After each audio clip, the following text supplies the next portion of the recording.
आणि आता पाहूयात कृषीविषयक काही महत्त्वाच्या बातम्या।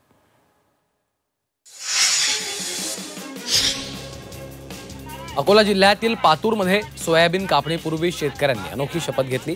कापणीची कामं वेळेत पूर्ण व्हावीत, तसंच श्रम आणि वेळ वाया जाऊ नये म्हणून कापणी दरम्यान तंबाखू खाणार नाही अशी शेतकऱ्यांनी प्रतिज्ञा घेतली। काल कोकणात भात कापणीच्या हंगामाला सुरुवात झाली असतानाच बळीराजावर परतीच्या पावसाचं संकट ओढवलं। काल रात्री सुमारे 2 ते 2.5 तास कोसळलेल्या पावसामुळे पिकं जमीनदोस्त झाली आहेत। पावसानं बळीराजाच्या तोंडातला घास हिरावून घेतला।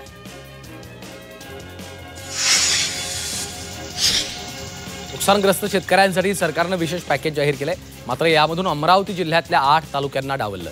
अतिवृष्टीमुळे जिल्ह्यातल्या सर्व तालुक्यांना फटका बसला असून सोयाबीन, कापूस, तूर ही पिकं शेतकऱ्यांच्या हातातून गेली आहेत आणि आता नुकसानग्रस्त यादीतनं वगळल्यामुळे शेतकरी आक्रमक झाले।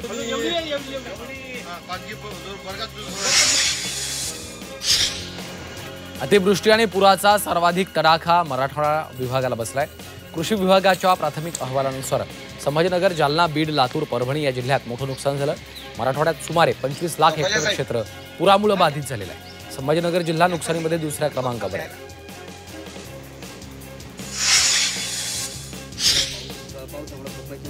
नंदुरबारमधील पपई उत्पादक शेतकरी मदतीच्या प्रतीक्षेत आहेत। अतिवृष्टी आणि हवामानातल्या बदलामुळे पपईवर प्रादुर्भाव झालेला आहे, त्यामुळे आता पपईला कवडीमोल भाव मिळणार असल्यानं शेतकरी संकटात सापडला।